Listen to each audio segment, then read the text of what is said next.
এই দেখো, প্রতিদিন 7 সকালবেলা কিন্তু আমি তোমাদের জন্য একটা স্টোরি নিয়ে আসি, কিন্তু আজকে আমার বাইকের অবস্থা দেখে আমার কিন্তু মেজাজ গরম হয়ে গেছে, বুঝছো? কালকেই কিন্তু আমার বাইকটা আমি ধুয়ে নিয়ে আইছি, কিন্তু আজকে যে অবস্থা দেখে আমার মেজাজ গরম হয়ে গেছে। বাইকের উপর এত পরিমাণ ধুলাবালু পড়ছে যে কোনো এক মহাশয় সেই ধুলাবালু দেখে মিটারের উপর আবার গোল্লা গোল্লা বানাই থুয়ে দিছে, বুঝছো? কেমনটা লাগে খাচ্চর গুলো, আই লাভ ইউ টু। তো নিজের মেজাজের উপরে মাটি দিয়ে ফসাং করে হেলমেটটা পরলাম আর শটাং করে বাইকের উপরে বসে ফুসুং করে চলে গেলাম বাইকটা ধোয়ার জন্য।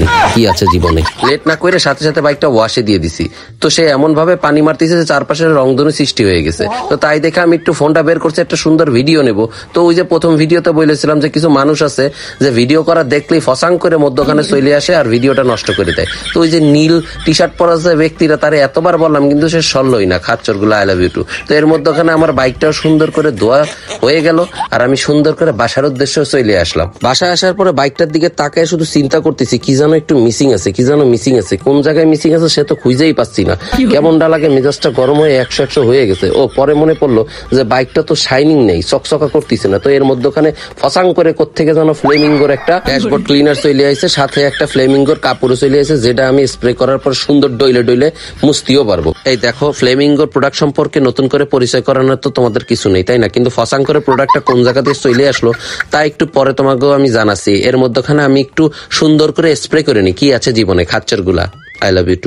স্প্রে করা শেষ করে সুইং করে আসলে ফ্লেমিঙ্গোর কাপড়টা বের করলাম আল্লাহর নামে বাইকটা ডলার জন্য, বুঝছো? আর এই ফ্লেমিঙ্গোর কাপড়টা এতটাই নরম যে এটা দিয়ে বাইক মুছলি মনে হয় কি জানো, বৌসারি নরম আসল দিয়ে বাইক না নিজের মুখটাই মুছতেছি, একদম ভালোবাসা তৈরি হয়ে যায়। কি আছে জীবনে। এই দেখো, বাইকটা আমি ধুইছি, তো একটু নিখুঁত ভাবে দেখবো না যে ভালোভাবে পরিষ্কার হয়েছে কিনা? তো এতে আবার হাসাহাসি করার কি আছে কত শুনি। ফ্লেমিঙ্গো ড্যাশবোর্ড ক্লিনার দিয়ে হচ্ছে পলিশ করেছি, বুঝেছো? সই কি আবার হবে না, ওর বাপ শুদ্ধ হবে। তো যাউগা, সামনের দিকে আউগা, সকাল পেরোয় তো এখন দুপুর চলে আইছে। তো সকালবেলা তোমাদের যে গল্পটা শুনতে চাইছিলাম সেটা এখন একটু শোনাই, কিন্তু বাইকের উপর বসে তো গেল মাথা গরম হয়ে।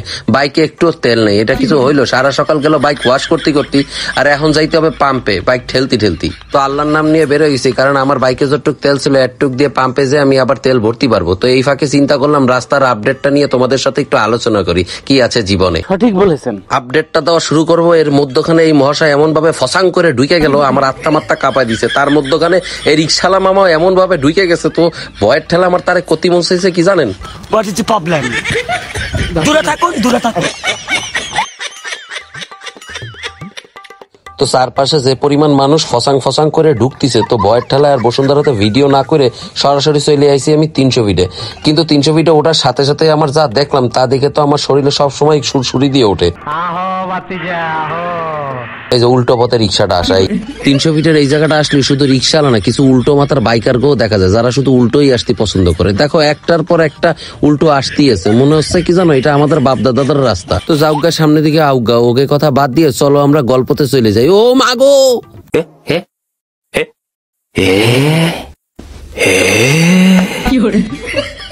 এ দেখো, এটা কোনো কথা বলো? মানুষের উল্টো আসারও তো একটা লিমিট থাকে। ফসাং করে চলে এসে আমি শটাং করে উপরে চলে যেতাম এক মুহূর্তে।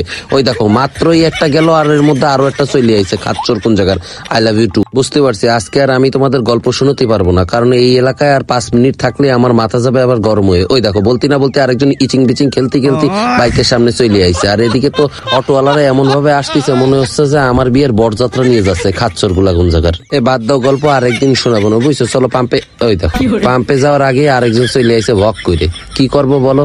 আচ্ছা বাদ দাও, অন্য আরেকদিন গল্প শোনাবো নি। চলো এখন পাম্পে যাই, তেলটা ভরে নিয়ে আসি। পাম্পে আইসে আমার বেশিক্ষণ সিরিয়াল ধরে দাঁড়ায় থাকতে হয়নি, বুঝছো? কারণ 2-1টা বাইকের পরেই হচ্ছিল আমার সিরিয়াল চলে আইছে। তো 530 টাকার তেল ভরেই পকেটে হাত দিয়ে দেখি আমার টাকা নেই। বুঝে গেছি যে সকাল সকাল আমার আম্মা পকেট থেকে আমার টাকা মারিং করে দিছে বাজারের জন্য। তো যাউগা, সামনের দিকে আউগা, পরবর্তীতে আমি আমার ব্যাংক কার্ড দিয়ে এখানে আমি পেমেন্ট করে দিলাম। আরে শোনো শোনো, তোমাদের তো আরেকটা কথা বলতে আমি ভুলেই গেছি। আমার মতো যাদের পকেটে এরকম টাকা না থাকে তারা কিন্তু চাইলেই বিকাশ অথবা ব্যাংক কার্ডের মাধ্যমে তোমরা পেমেন্ট করতে পারবা। সঠিক তথ্য দিয়েছি, এখন আমার ধন্যবাদ দাও। তেলটা ভরেই তোমাকে গল্প শোনানোর জন্য চলে আসি আমি 300 ফিট। মনের সুখে আমি চালাবো আর তোমাদের গল্প শোনাবো, কিন্তু কিছু দূর যাওয়ার পরে আমার বাইকটা হুট করে স্টার্ট বন্ধ হয়ে একেবারে রোবোকপের মতো মধ্য রাস্তায় দাঁড়াই গেছে, বুঝছো? এত পরিমাণ সেলফ দিচ্ছি, কোনো লাভ হচ্ছে না। এরপরে কিক দেওয়া শুরু করলাম, তারপরেও কোনো লাভ হইলো না। তো বুঝে গেছি যে আমার তেলের প্রবলেম হয়ে গেছে। তো এই বাইক আর স্টার্ট হবে না, এখন ধাক্কাই আমার বাসায় নিয়ে যেতে হবে, বুঝছো? প্রায় 10 কিলোমিটার বাইকটা ধাক্কাতে অবশেষে আমি আমার বাসার রোডের সামনে এসে পৌঁছেছি, বুঝছো। কেউ কিন্তু আমার মতো এরকম যে কোনো জায়গার থেকে তেল নিয়ে রাস্তার মধ্যখানে ফসাং করে বাইকটা থামাই দিয়ে বসে থাকো না, ভালো জায়গার থেকে তেল নিও, বুঝছো খাচ্চর গুলা। I love you too. মাত্রই বাসার সামনে এসে একটু দম নিচ্ছিলাম, কারণ যায় অবস্থা। এর মধ্যখানে কোথার থেকে যেন একটা চাচামি আইছে আমার সামনে, এমন ভাবে দাঁড়াইলো মনে হয় রোবোকপ দাঁড়াইছে। ফসাং করে আমার হাতে কি যেন ধরাই দিল, আর শটাং করে সে চলে গেল। বাবারে বাবা, কি ধরাই দিল সেও তো বুঝলাম না। ও পরে দেখি এটা তো ব্লু ক্যামের একটা অকটেন বুস্টার। আমি কিন্তু এই অকটেন বুস্টারটা সম্পর্কে এর আগেও খুব ভালো শুনেছি, বুঝেছো। এই অকটেন বুস্টারটা কি করে জানো? অকটেনটারে সুন্দর করে রিফাইন করে। আমাদের দেশের তেলে বিভিন্ন জিনিস মিক্স থাকে, ধরো পানিও যদি মিক্স থাকে, এই অকটেন বুস্টারটা কি করবে জানো? ওই পানিটারে এমন ভাবে রিফাইন করে সুন্দর করে জ্বালানি রূপে রূপান্তর করে অকটেনের কাজে লাগাই দিবে, মানে বাইকে ওইটা জ্বালানি রূপে রূপান্তরিত হয়ে যাবে খাচ্চর গুলা। তো আমি আর দেরি না করে হাতে যেহেতু ব্লু ক্যামের অকটেন বুস্টার পেয়েছি, ডান্ডিটা লাগাই ফসাং করে ট্যাঙ্কির ভিতর ঢাইলে দিলাম, বুঝেছো কি আছে জীবনে। I love you too. 10 minute অপেক্ষা করলাম, দেখলাম আসলেই কি অকটেনটারে রিফাইন করতে পারে কিনা, বুঝছো। 10 মিনিট পরে আমি সুন্দর করে চাবিটা দিয়ে প্রথম সেলফেই আমার বাইকটা শটাং করে স্টার্ট নিয়ে নিল।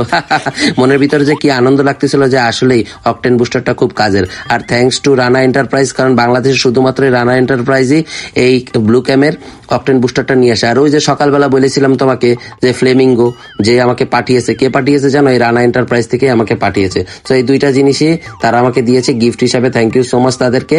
আর যাদের আসলেই এই জিনিসটা প্রয়োজন তারা অর্ডার করতে পারেন, অনলাইন ডেলিভারি তারা দিয়ে দেবে, ঠিক আছে। ভালো থাকেন, সুস্থ থাকেন খাচ্চর গুলো। I love you too. ভালো জায়গার থেকে তেল নিয়েন। আজকের জন্য এখানেই টাটা।